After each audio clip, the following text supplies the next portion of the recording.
Blockchain කියලා කිව්වට කවහරි හවොත් ඇත්තටම මොකක්ද වෙන්නේ කියලා තාමත් කියාගන්න බෑනේද ටෙක්නිකලින් මොකක්ද වෙන්නේ කියලා. මට සෙට් වුණා නියම වීඩියෝ එකක් YouTube එකේ මේ වීඩියෝ එක දැනට අප්ලෝඩ් කරලා තියෙන්නේ අවුරුදු 8කට කලින්. හැබැයි මට නම් තේරෙන්නේ මීට වඩා හොඳ වීඩියෝ එකක් අපිට බ්ලොක්චේන් වල බේසික් ඉගෙන ගන්න නැහැ කියලා. ඒක නිසා මේක අනිවාර්යයෙන්ම සේව් කරගෙන අනිවාර්යයෙන්ම ඔයාලට ෆ්‍රී ටයිම් එකක බලන්න. ඉතින් මේ වීඩියෝ එක අප්ලෝඩ් කරලා තියෙන්නේ ඇන්ඩ්‍රිස් බ්‍රවුන්වර්ත් කියලා කෙනෙක්.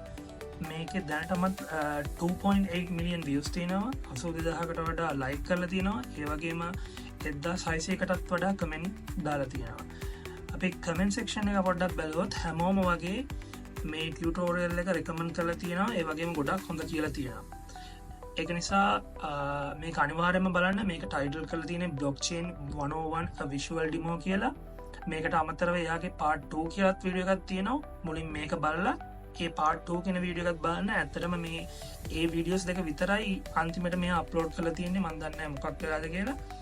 නමුත් මේ වීඩියෝ දෙක අනිවාර්යයෙන්ම බලන්න. මේකෙදි ඔයාට ඉගෙන ගන්න පුළුවන් එයාම හදපු සයිට් එකක යන්න පුළුවන්. එයාගේ YouTube name එක ඊට පස්සේ /blockchain කියලා තියෙන්නේ. මේ සයිට් එකට ගියාට පස්සේ මෙතනින් ඔයාට hash එකක් කියන්නේ මොකක්ද? එතකොට hash එකකින් කරන මේ data digital fingerprint එකක් කියන්නේ මොකක්ද? ඊට පස්සේ block එකක් ගත්තම ඒ block එකේ තියෙන්නේ මොනවද? ඊට පස්සේ මේ block කීපයක් එකතු වෙලා blockchain එකක් හැදෙන හැටි.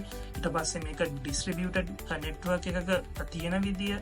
ඊට පස්සේ එතනින් එහාට ගියාට පස්සේ මේ token and coinbase කියන දේවල් ගැනත් visually මෙයා හොඳටම explain කරනවා.